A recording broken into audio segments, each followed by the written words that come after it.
After the first 5 games of the NBA season, where the San Antonio Spurs had gone 3-2, and Victor Wembanyama had already put up a 38-point game against his childhood favorite player in Kevin Durant and the Phoenix Suns in a win, the NBA world was set on fire.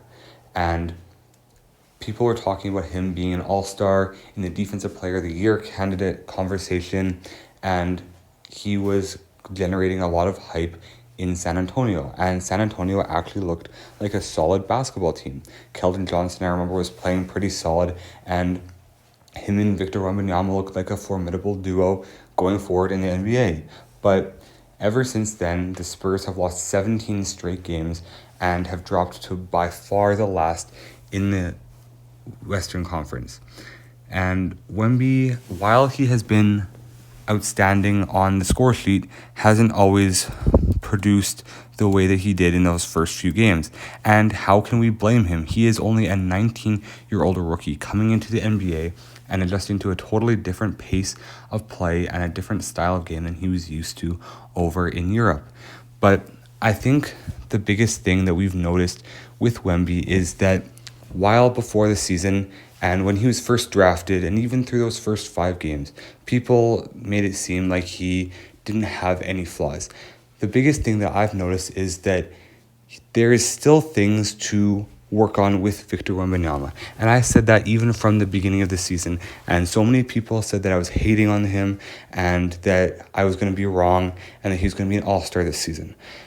And while he still is definitely in the Rookie of the Year conversation, don't get me wrong, he's still playing solid basketball. He has a lot to work on and a lot to develop in. So far this season, he's averaging 18.8 points, 10.6 rebounds, and 2.8 blocks a game, which are phenomenal stats. But when you look at his shooting splits, he's averaging only 43.1% shooting from the field and 25% shooting from the three-point line. And in his last 5 games, he's only shooting 4 for 22 from 3-point range. That is obviously not very good, especially for a guy that is 7'5" and can get to the basket at will, it seems like at times. But if you really look at Victor Wembanyama and how he's been able to play this year, there's been a big adjustment period for him playing against other elite centers in the NBA. Because in France, when he was playing overseas, he was oftentimes the tallest guy on the court by anywhere from 5 to 7 inches.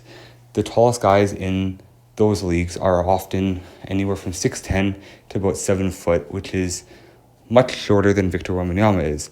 And while they do play physical basketball over there, they don't play as technically sound and cognizant defense as they do in the NBA.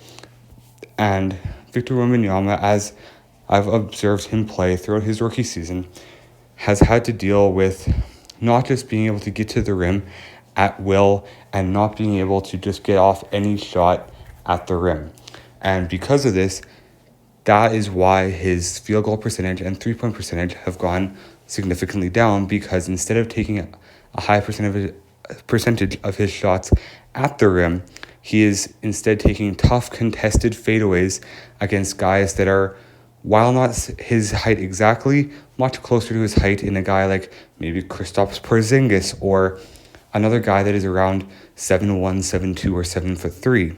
And he's had to adjust to being guarded much differently in the NBA than he was in Europe. And another thing that he's had to develop and get used to in the NBA is how to play defensive basketball in the NBA, which has a much softer call system, and the referees are much more inclined to call ticky-tack fouls than they are over in Europe. In Europe, there's also a very weak goaltending system, and you're basically allowed to lift the ball out of the rim, which it leads to inflated block numbers.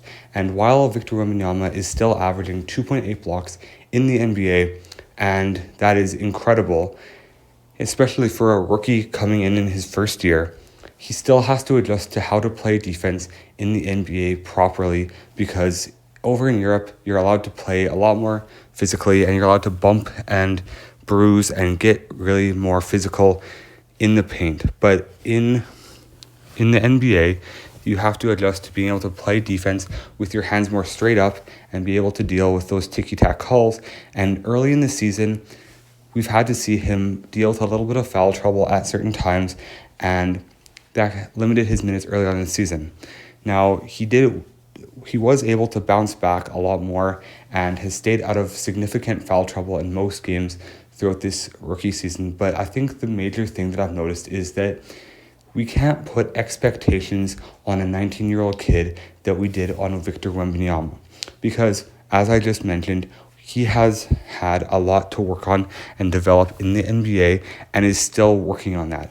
For example, in the last game against the Houston Rockets, he had 15 points, 18 rebounds, and 5 blocks.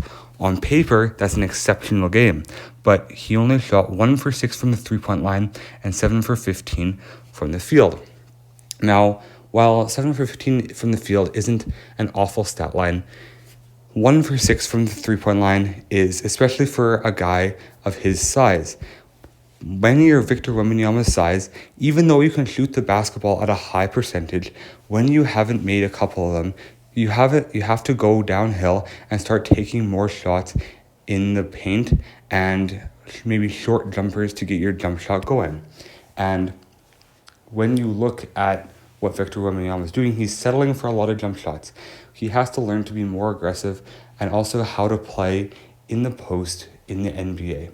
And coming into this season, so many people thought that he was instantly going to dominate the league and that we had nothing to worry about. And when I said that he was still going to have flaws and things to work on, I was deemed as a hater and unsupportive of a young man.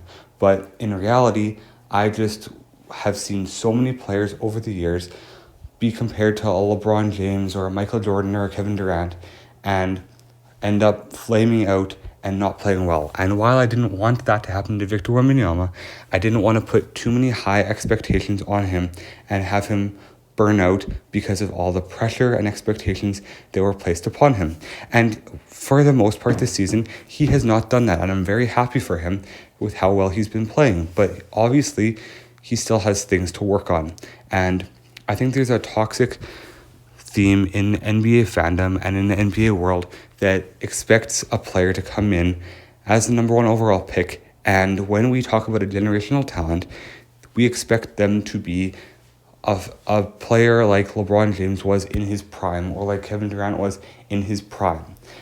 But we have to remember that throughout the first few years of both of their careers and even Michael Jordan's career, they all had things that people criticized them for. For example, LeBron's outside shooting needed work.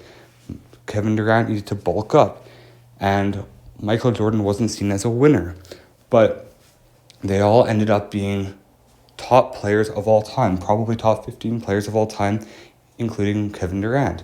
And we expect Victor Wembanyama to instantly go from number 1 overall pick to top 3 player in the NBA and future great player of all time. But we can't simply expect that. And we need to just take a chill pill and look at it for what it was. A guy coming into the league with uber potential and uber talent, but just hasn't had the time to develop in the NBA yet. And we're seeing him develop game by game and minute by minute on the floor, but we just have to be patient and allow the game to come to him. I do think that he can be a great player in the NBA. Let me know your thoughts in the comments below and what you think and other videos that you'd like to see. God bless you all. I hope you have an amazing day. Make sure to subscribe to the channel, and let's try to get to 200 subscribers by the end of the year. God bless.